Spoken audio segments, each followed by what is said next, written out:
Good morning students. ધોરણ 10 વિજ્ઞાન acid base અને ક્ષાર એમાં આપણે આગળ વધીએ. ગયા લેક્ચરની અંદર આપણે એસિડ બેઝ એની પ્રબળતા કઈ રીતે નક્કી કરી શકાય એ વસ્તુ આપણે ભણ્યા હતા. એક હતું સાર્વત્રિક સૂચકો દ્વારા અને બીજી વસ્તુ હતી pH માપદંડ દ્વારા. એ બંને દ્વારા આપણે એની પ્રબળતા પ્રબળતા એટલે કે એમાં રહેલી સાંદ્રતા, કયા દ્રાવણની અંદર સાંદ્રતા વધુ છે એ આપણે કઈ રીતે નક્કી કરી શકીએ એ વિશે આપણે શીખ્યા હતા. હવે એક વસ્તુ કે એવા કેટલાક કુદરતી ઘણા એવા પદાર્થો છે કુદરતી કે જેની અંદર એસિડ રહેલો હોય છે. તો એવા કેટલાક પદાર્થો છે કુદરતી કે જેમાં એસિડ રહેલો છે.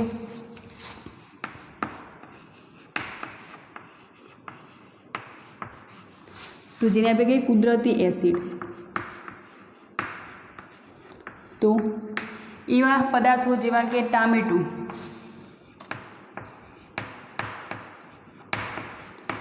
જેની અંદર ઓક્ઝેલિક એસિડ રહેલો હોય છે.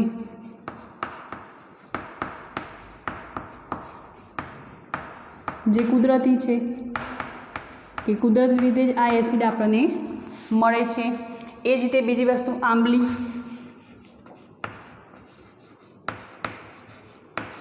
જેની અંદર ટાર્ટરિક એસિડ રહેલો હોય છે.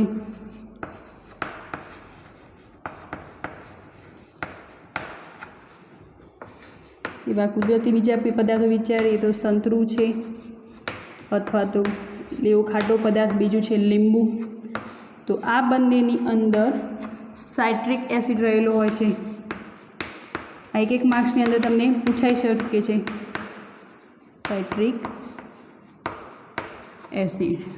ટામેટું જેની અંદર ઓક્ઝેલિક એસિડ રહેલો છે. આંબલી કે જેની અંદર ટાર્ટરિક એસિડ હોય છે. સંતરું અથવા તો લીંબુ જેની અંદર સાઇટ્રિક એસિડ હોય છે.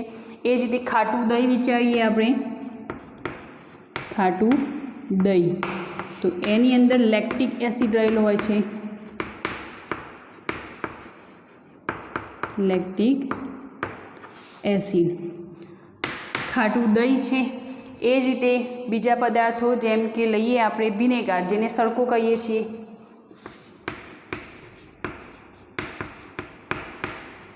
જેને આપણે બીજું નામ આપીએ તો સડકો, જે એસિડિક એસિડ એની અંદર રહેલો હોય છે.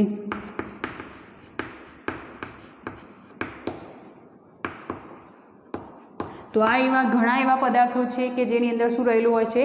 એસિડ, જે કુદરતી રીતે આપણને પ્રાપ્ત થાય છે. કુદરતી રીતે પ્રાપ્ત થતો એસિડ કે જે ટામેટું છે, આંબલી, સંતરું, લીંબુ, ખાટું દહીં, વિનેગાર, આ બધી વસ્તુઓની અંદર ઓલરેડી રહેલો હોય છે એસિડ. ક્લિયર? તો આ હતા કુદરતી એસિડ. હવે કેટલાક એસિડ મોસ્ટલી આપણે જે વસ્તુ ખાતા હોય, જે ખાદ્ય પદાર્થમાં જે યુઝ થતી હોય, એટલે બધા જ પદાર્થો મોસ્ટલી એવા જ હોય છે કે જે એસિડિક ગુણધર્મ ધરાવતા, એટલે કે જેની અંદરથી આપણને એસિડ જ મળતો હોય છે મોટા ભાગે. તો તમને એવો પ્રશ્ન થશે કે મોટાભાગે જો એસિડ મળતો હોય તો જ્યારે જઠરની અંદર આપણો ખોરાક વલોવાય ત્યાં પણ એસિડ આવતો હોય છે, HCl એમાં ઉમેરાતો હોય છે. તો એસિડિટીની પ્રોબ્લેમ થવી જોઈએ વારંવાર, પણ એવું બનતું નથી. કેમ? કારણ કે વારંવાર એ વસ્તુ રિપીટ નથી થતી. કેમ? કારણ કે દરેક વખતે આ એસિડિક પદાર્થો જે આ વસ્તુ જ્યારે ખાવામાં આવશે આપણું જે શરીર છે એ આ એસિડને પચાવી શકે છે. પણ એસિડિટી થવાનો પ્રોબ્લેમ ક્યારે થાય છે? કે જ્યારે આપણે વધારે પડતું તૈલીય પદાર્થ જો ખાવામાં આવી જશે તો શું થવાનું? આ એસિડિટી પ્રોબ્લેમ, એટલે કે એસિડનું પ્રમાણ અતિશય વધી જાય ત્યારે એસિડિટી પ્રોબ્લેમ થાય છે. પણ બાકીનો જે એસિડ, જે આપણે ટામેટું ખાઈએ તો એની અંદર જે ઓક્ઝેલિક એસિડ રહેલો છે, જો એ ખાવામાં આવશે તો એ સરળતાથી પાચન થઈ શકવાનું છે, સરળતાથી એ પચી શકવાનો છે. એટલે કે એવા બધા પદાર્થો જે મોસ્ટલી એસિડિક ગુણધર્મ ધરાવે છે એ આપણા ખાદ્ય પદાર્થમાં ઉપયોગ થતો હોય છે, પણ એ સરળતાથી આપણા શરીરમાં પચી જતા હોય છે. બીજી વસ્તુ અહીંયા છે કે આવા એક જરૂરી નથી બધા જ પદાર્થો એસિડિક ગુણધર્મ ધરાવે. કેટલાક એવા પદાર્થો જે બેઝિક ગુણધર્મ પણ ધરાવે, જે આપણે ખાવામાં યુઝ થતા હોય, બેઝિક, જેની અંદર બેઝ રહેલો હોય. તો એવા પદાર્થો બેઝ ગુણધર્મ ધરાવતા, બેઝિક ગુણધર્મ ધરાવતા હોય છે. તો એવા કયા પદાર્થો છે? તો ઉદાહરણ તરીકે લઈએ કે જેમ કે શાકભાજી. તો શાકભાજીની અંદર શું રહેલું હોય છે? બેઝ રહેલું હોય છે. એ જ રીતે સાદા ફળો, ફળફળાદી જે ખાતા હોઈએ એની અંદર પણ એસિડની જગ્યાએ શું હોય છે? બેઝ હોય છે. એટલે બધા પદાર્થો એવા નહીં કે જે એસિડિક હોય છે, બેઝ પણ હોય છે. એટલે બેઝિક પદાર્થોની અંદર શાકભાજી છે, સાદા ફળો છે, આ બધી વસ્તુઓ એવી છે કે જેની અંદર શું રહેલું હોય છે? બેઝ એમાં મળી રહેતો હોય છે. અને બીજી વસ્તુ છે એસિડિક પદાર્થો. તો આ થઈ કુદરતી રીતે મળતા એસિડ અને બેઝની વાત. હવે આપણે દૈનિક જીવનમાં જે જરૂરિયાત છે એની અંદર પીએચનું માપક્રમ જે જોયું આપણે એ વિશે આપણે ભણીએ હવે કે પીએચનું માપક્રમ જે છે એનું મહત્ત્વ શું છે। તો હવે આપણે જોઈએ દૈનિક જીવનમાં પીએચનું મહત્ત્વ। પીએચનું મહત્ત્વ શું છે એ સમજવાનું છે। એમાં પહેલો મુદ્દો છે કે શું પ્રાણીઓ અને વનસ્પતિઓ પીએચ પ્રત્યે સંવેદનશીલ હોય છે। તો હા, પ્રાણીઓ અને વનસ્પતિઓ એ પીએચ પ્રત્યે સંવેદનશીલ હોય છે। કઈ રીતે? તો એ સમજાયું કે પ્રાણીઓ, કોઈપણ માનવ શરીર જે છે એની અંદર પીએચની માત્રા, એટલે કે આપણું શરીર લઈ લઈએ તો એની અંદર પીએચની માત્રા 7 થી 7.8 પીએચની વચ્ચે હોય છે। માનવ શરીરની અંદર શું હોય છે?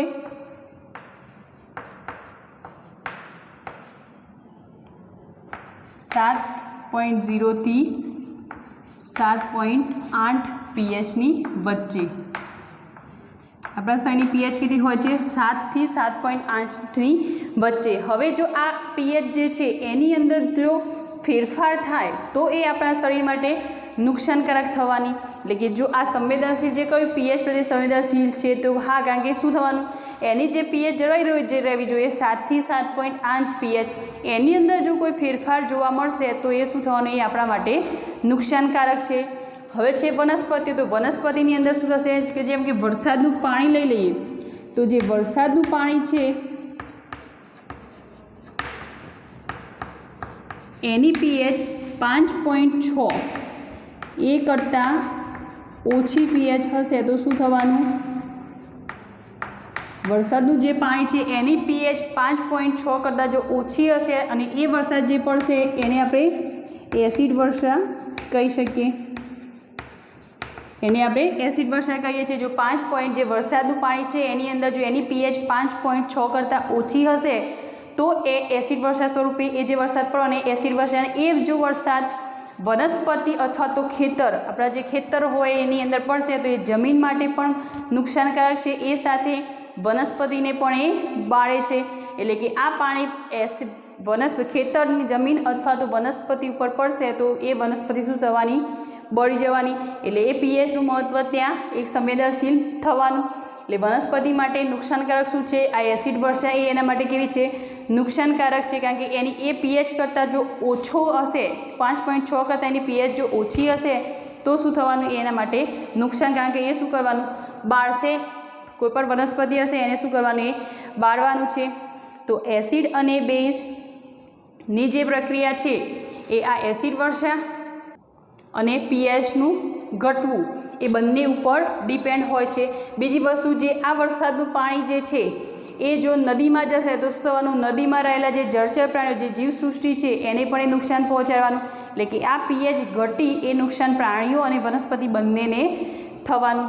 બીજી વસ્તુ, જમીનની પીએચ જોઈએ તો જમીનની પીએચની અંદર શું થશે, જમીનની પીએચ જ્યારે માપવી હોય પહેલાં તો શું કરવાનું, એક ખાડો ગોળવાનો છે, નાનો ખાડો ગોળી અને એમાંથી 2 ગ્રામ જેટલી માટી લેવાની પ્લસ 5 ml જેટલું પાણી, અને આ બંને વસ્તુને મિક્સ કરવા, એટલે કે હલાવવાની છે।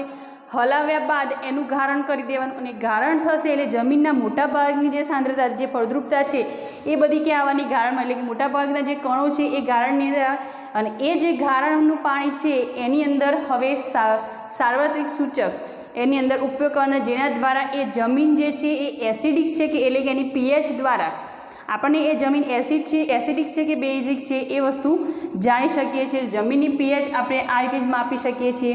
2 ગ્રામ માટી પ્લસ 5 ml પાણી જે છે એને હલાવવાનું છે, ત્યારબાદ તેનું ગારણ કરવાનું છે। ગારણ કર્યા બાદ એમાં સાર્વત્રિક સૂચકો ઉમેરવામાં આવશે તો એ એના નક્કી થશે એની પીએચ, અને પીએચ જો આપણી જોડે હશે તો એના પરથી એનો એસિડિક અથવા તો બેઝિક ગુણધર્મ આપણે જાણી શકીએ છીએ। ક્લિયર? હવે ત્રીજી વસ્તુ છે આપણા પાચન તંત્રમાં પીએચ। તો તમે જાણો છો કે જ્યારે આપણે ખોરાક લઈએ છીએ ત્યારે એ જઠરમાં જાય છે, જઠરમાં વલોવાય છે, અને એ વલોવણ એટલે ખોરાક જે છે એનું પાચન કરવા માટે મંદ હાઇડ્રોક્લોરિક એસિડ એમાં ઉમેરાય છે। જે આપણે પાચન તંત્ર ભણ્યા ત્યારે વસ્તુ સમજ્યા હતા, તો જઠરની અંદર જે રહેલો HCl છે એની અંદર ઉમેરાય છે, અને એ શું કરે છે, HCl એને પચાવવા માટે પ્રયત્ન કરે છે। એટલે જઠરમાં જે HCl રહેલો છે એનું કાર્ય પાચન, જે ખોરાક છે એને પાચિત કરવાનું છે। તો જઠરની અંદર જે HCl છે જો વધુ પડતો એટલે કે જ્યારે પણ આપણે કોઈ ખાદ્ય પદાર્થો લીધા વધારે પડતા તૈલીવાળા ખાદ્ય પદાર્થો તો શું થવાનું HClનું પ્રમાણ એટલે કે એને પચાવવા માટે HCl વધુ પ્રમાણમાં વપરાશે એટલે વધુ પ્રમાણમાં વપરાઈ જાય ત્યારે એસિડિટીની પ્રોબ્લેમ આપણને થતી હોય છે। તો એસિડિટીની પ્રોબ્લેમ જ્યારે થાય ત્યારે આપણે સામે શું આપવું પડે કોઈક બેઝિક પદાર્થ અંદર નાખવો પડે જેનાથી એસિડિટી એટલે કે એસિડનું પ્રમાણ ઘટી જાય। તો જ્યારે આવી પરિસ્થિતિ સર્જાય બીજી વસ્તુ કે ક્યારેક અપચો થતો હોય તો અપચો થતો હોય ત્યારે પણ આપણે શું કરવું પડે એના માટે કોઈક બેઝિક પદાર્થ એમાં ઉમેરવો પડે જેના માટે વપરાય છે મેગ્નેશિયમ ઓક્સાઇડ। ક્લિયર? જેના માટે શું વપરાય છે મેગ્નેશિયમ ઓક્સાઇડ જેને બીજું નામ પણ આપવામાં આવે છે જે નામ છે milk of magnesia.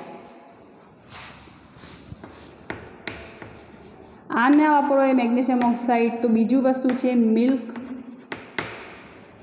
Of magnesia. આ વસ્તુ પણ એની અંદર વપરાતી હોય છે। ફરીવાર રિપીટ કરું કે આપણા પાચન તંત્રમાં પીએચ તો આપણે જ્યારે ખોરાક પાચિત કરતા હોય ખોરાક જ્યારે ખાઈએ છીએ એનું પાચન થાય જઠરની અંદર વલોવાય ત્યારે એ વલોવામાં એટલે કે ખોરાકને પાચિત કરવા માટે એમાં હાઇડ્રોક્લોરિક એસિડ મંદ હાઇડ્રોક્લોરિક એસિડ ઉમેરાતું હોય છે અને એ શેને માટે મદદ કરતો હોય છે કે ખોરાકનું પચન કરવા માટે અને એ જો વધુ માત્રામાં એટલે કે આપણે જો તૈલીય પદાર્થો ખાધેલા હોય તો વધુ માત્રાની અંદર એસિડ ઉમેરાશે તો આપણને એસિડિટી જેવી પ્રોબ્લેમ થવાની। બીજી રીતે કહીએ તો ક્યારેક અપચો થતો હોય છે તો અપચો થાય એટલે એક પ્રકારનું એસિડનું પ્રમાણ વધવું તો જ્યારે એ પરિસ્થિતિ સર્જાશે ત્યારે શું થવાનું કે એની અંદર આપણે બેઝિક પદાર્થ કોઈક અંદર નાખવો પડે તો જ્યારે એવી પ્રોબ્લેમ થશે ત્યારે મેગ્નેશિયમ ઓક્સાઇડ અથવા તો મિલ્ક ઓફ મેગ્નેશિયા આ વસ્તુને આપવાથી એમાં એસિડનું પ્રમાણ જળવાઈ રહેતું હોય છે અને એસિડનું પ્રમાણ જળવાઈ રહેશે તો આપણને એ પરિસ્થિતિમાંથી બહાર આવી શકે। એટલે આ પરિસ્થિતિ જ્યારે સર્જાય ત્યારે આ બે વસ્તુ ઉપયોગ થાય છે મેગ્નેશિયમ ઓક્સાઇડ। ક્લિયર? હવે પીએચમાં ફેરફારને કારણે દાંતનું સડવું તો પીએચ તમે જાણો છો દાંત શેના બનેલા હોય છે કેલ્શિયમ ફોસ્ફેટના। દાંત શેના બનેલા હોય છે કેલ્શિયમ ફોસ્ફેટના। તો તમે જ્યારે ખોરાક ખાઓ છો કોઈપણ ખોરાક જ્યારે ખાધો અને એ ખોરાક ખાધા પછી જો દાંતને સાફ કરવામાં ન આવે તો શું થવાનું એ જે ખોરાક છે એ જે મોઢામાં એની લાળ જે રહેવાની એ ખોરાક શું કરશે મોઢામાં રહેલી જે પીએચ છે એના જોડે એ વધુ પ્રક્રિયા કરશે એટલે વધુને વધુ એસિડ છોડશે એટલે એસિડનું પ્રમાણ વધવાનું જે પીએચની ફેરફાર થવામાં મદદરૂપ થશે એટલે પીએચની માત્રા ઘટવાની અંદર એ શું થવાનું મદદરૂપ થશે। પીએચ કારણ કે એ દાંતની અંદર જે મોઢામાં જે રહેલો ખોરાક છે એ શું કરવાનું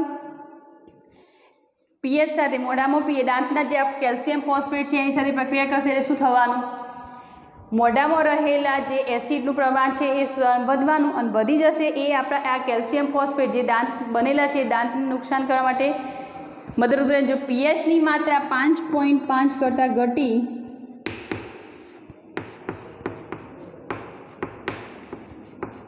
5.5 કરતાં ઓછી પીએચ જો 5.5 કરતાં પીએચ ઓછી થશે તો એ શું કરશે કેલ્શિયમ ફોસ્ફેટને સડાવશે એટલે કે દાંતને સડવા માટે પ્રયત્ન કરશે એમ। એટલે જો આગળ એટલે મોસ્ટલી આપણે જો દાંતનું સળગતું અટકાવવું હોય તો જે કંઈ પણ ખોરાક ખાધો એ બાદ મોંને શું કરવું પડે સાફ કરવું પડે।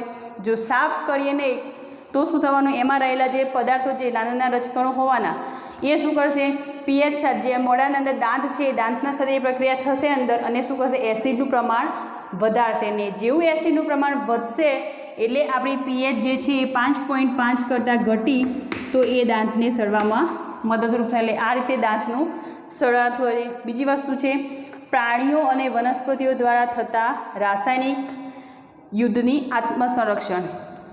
હવે આ યુદ્ધની વાત આવી તો ઘણીવાર તમે જોયું હશે કે મધમાખી ડંખ મારે છે એ ડંખ મારવું એટલે કે યુદ્ધ થયું એ જ વસ્તુ અહીં આત્મસંરક્ષણ કે એના માટે સંરક્ષણ શું છે તો મધમાખી જ્યારે ડંખ મારે છે ત્યારે આપણને ઘણીવાર બળતરા બળતી હોય છે તો આ બળતરા બળવી એટલે કે એસિડ એ એક પ્રકારનો એસિડ જે ફેલાશે એટલે આપણને એમાં બળતરા એટલે એસિડનું પ્રમાણ વધ્યું ત્યાં આગળ ડંખ મારશે એટલે એમાં ડંખ મારશે એટલે એમાં એસિડ રહેલો છે અને એસિડ જેવું ફેલાશે એવું શું થવાનું એમાં એસિડની માત્રા વધવાની।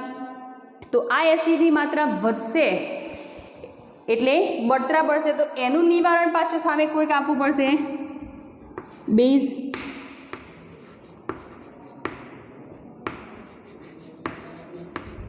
મધમાખીનો ડંખ જેની અંદર શું રહેલું હોય છે, એસિડ. આ એસિડનું પ્રમાણ અંદર વધશે એટલે આપણે જેટલા ભાગમાં એસિડ ફેલાયેલું હશે ત્યાં આગળ આપણને બળતરા બળવા લાગશે. બળતરા બળશે એટલે આપણે સામે શું આપવું જોઈએ, બેઝ. તો બેઝ તરીકે એમાં વપરાય છે બેકિંગ સોડા અથવા તો કોઈ પણ બેઝ લઈ લો, બેકિંગ સોડા અથવા તો કોઈ પણ બેઝિક ગુણધર્મ ધરાવતો પદાર્થ. તો જ્યારે મધમાખી ડંખ મારશે ત્યારે એસિડનું પ્રમાણ વધશે અને એસિડનું પ્રમાણ જો વધશે તો સામે આપણે શું આપવું પડશે, બેઝ. અને બેઝ તરીકે બેકિંગ સોડા અથવા તો કોઈપણ બેઝિક પદાર્થ આપવામાં આવશે તો એનું પ્રમાણ આપણે ઘટાડી શકીએ છીએ, એટલે કે બળતરા બળતી ઓછી થાય છે. આ વસ્તુ પ્રાણીઓની. હવે આપણે જોઈએ વનસ્પતિ. તો વનસ્પતિ તો જંગલની અંદર તમે ઘણીવાર કવચ નામની વનસ્પતિ જોઈ હશે. કવચ નામની વનસ્પતિ જે છે એ વનસ્પતિને અડકવાથી, એનું બીજું નામ છે બિચ્છુ બુટી.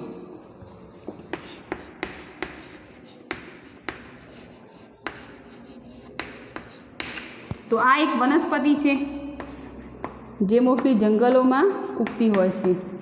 તો આ વનસ્પતિને અડકવાથી ત્યાં આપણને જેમ મધમાખીને ડંખ માર્યો અને આપણે બળતરા બળી, એ જ રીતે આની અંદર પણ એવી બળતરા બળતી હોય છે. કવચ નામની જે વનસ્પતિ છે એને અડવાથી આપણને બળતરા બળતી હોય છે.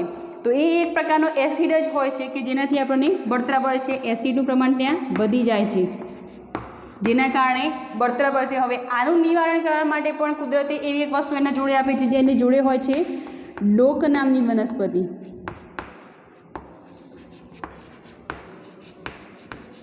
જે શું ધરાવે છે, બેઝિક ગુણધર્મ, એટલે કે એમાં બેઝ રહેલો હોય છે. જો એના પાન લગાવવામાં આવે, ડોક નામની વનસ્પતિના પાન ત્યાં આગળ ઘસવામાં આવશે તો આ બળતરા જે છે એ ઘટવાની શક્યતા છે. એટલે કે જે પરિસ્થિતિ સર્જાઈ છે એનું નિવારણ લાવવા માટે સામે કુદરતે કોઈક એવી વસ્તુ પણ આપી છે કે જે શું છે, બેઝિક, એટલે કે જેનો ગુણધર્મ શું છે, બેઝિક છે. તો આ 5 વસ્તુઓ હતી જેના દ્વારા આપણે દૈનિક જીવનમાં જે પીએચનું મહત્ત્વ છે એ આ રીતે આપણે જાણી શકીએ છીએ. ક્લિયર? તો ફરીવાર રિપીટ કરું છું. પહેલાં તો દૈનિક જીવનમાં પીએચનું મહત્ત્વ, એમાં પહેલી વસ્તુ છે કે શું પ્રાણીઓ અને વનસ્પતિઓ પીએચ પ્રત્યે સંવેદનશીલ હોય છે? તો હા, પ્રાણીઓ અને વનસ્પતિઓ એ પીએચ પ્રત્યે સંવેદનશીલ હોય છે. માનવ શરીર જે છે એની પીએચ કેટલાની વચ્ચે હોવી જોઈએ? 7 થી 7.8ની વચ્ચે હોવી જોઈએ. જો એની અંદર કોઈ ફેરફાર સર્જાશે તો શું થવાનું? માનવ શરીર માટે એ નુકસાનકારક રહેવાનું, એટલે કે હાનિકારક છે જ. એટલે પીએચની માત્રા જળવાઈ રહેવી જોઈએ.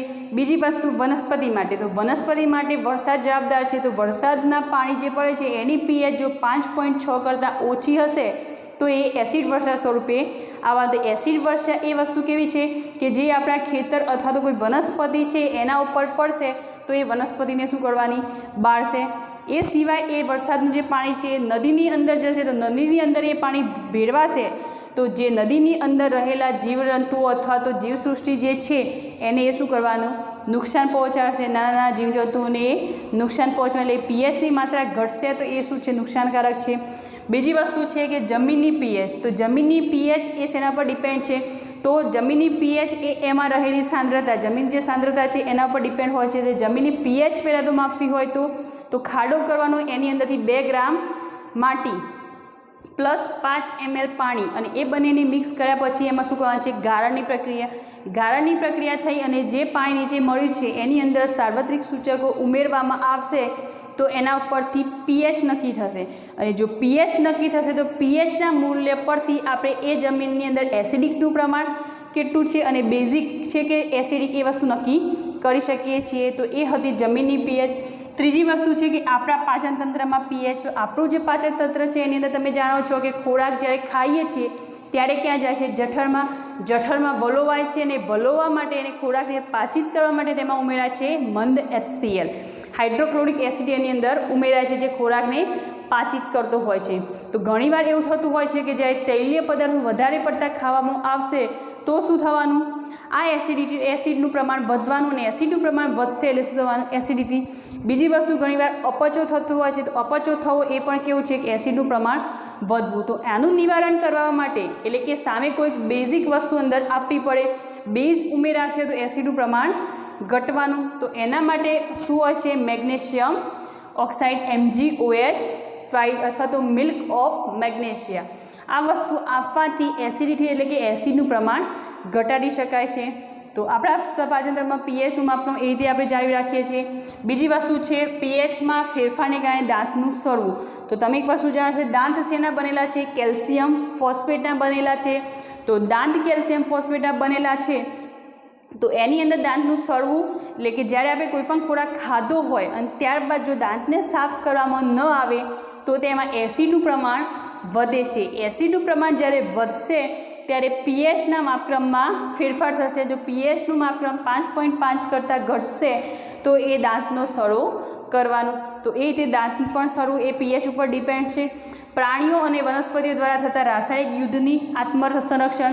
તો પ્રાણીઓ દ્વારા કઈ રીતે યુદ્ધ થતું હોય છે, તો ઘણીવાર તમે મધમાખી કરડી હોય તો તમને ત્યાં બળતરા બળતી હોય છે, એટલે કે મધમાખીનો જે ડંખ છે એ એની અંદર શું રહેલું હોય છે, એસિડ. અને એસિડ અડવાથી આપણને બળતરા થતી હોય છે. તો એસિડનું નિવારણ, જે ડંખ વાગ્યો એમાં જે બળતરા બળે છે એટલે કે એસિડનું પ્રમાણ વધે છે, જ્યાં જેટલા ભાગમાં ફેલાશે ત્યાં બળતરા બળશે. એટલે એસિડ જ્યાં ફેલાય છે ત્યાં તમને શું થશે, બળતરા બળશે. તો એનું નિવારણ કરવું હોય તો સામે બેઝ આપવું જોઈએ. ક્લિયર? તો સામે બેઝ આપીશું તો બેકિંગ સોડા અથવા તો કોઈ બેઝિક પદાર્થ આપવાથી શું થવાનું, એનું નિવારણ આવશે. એટલે કે આપણે એ વસ્તુ મટવાની, જે બળતરા બળે છે એ મટવાની છે. બીજી વસ્તુ છે કવચ. તો કવચ જે છે એક વનસ્પતિ છે. તો કવચ નામની જે વનસ્પતિ છે એ જ્યારે અડવામાં આવે, જે જંગલમાં રહેલી આ કવચ નામની વનસ્પતિ એને જો ટચ કરવામાં આવશે તો એની અંદર શું રહેલું છે, એસિડ. એનું નામ છે મિથાઇલ એસિડ. એટલે તમે જાણો છો કે જે મધમાખીનો ડંખ વાગ્યો એ જેમ બળતરા બળે છે એ રીતે કવચમાં પણ એ જ વસ્તુ થવાની કે એની અંદર શું થવાનું, બળતરા બળશે. તો એની સામે પણ એનું રક્ષણ આપવા માટે, એ પરિસ્થિતિ જે સર્જાય છે એનું નિવારકરણ લાવવા માટે પણ સામે એક વસ્તુ કુદરતે મૂકેલી છે, જે છે ડોક નામની વનસ્પતિ, જે એના જોડે હોય છે. તો આ જે ડોક નામની વનસ્પતિ છે એ કેવો ગુણધર્મ ધરાવે છે, બેઝિક. તો એને એના પાન જો ત્યાં આગળ ઘસવામાં આવશે તો એસિડની માત્રા ઘટવાની, અને એસિડની માત્રા જો ઘટશે તો આપણને એ પરિસ્થિતિમાંથી બહાર આવી, એટલે કે એસિડનું પ્રમાણ ઘટ્યું તો આપણે બેઝ એટલે કે બળતરા દૂર થશે. ક્લિયર થઈ ગયું? તો આ 5 મુદ્દા હતા કે જેમાં પીએચનું મહત્ત્વ સમજાયેલું છે. ક્લિયર? તો આજનું લેક્ચર આપણે આટલે સુધી રાખીએ છીએ. આ ટોપિક નેક્સ્ટ વિડીયોની અંદર નવો ટોપિક આપણે જોઈશું. Thank you.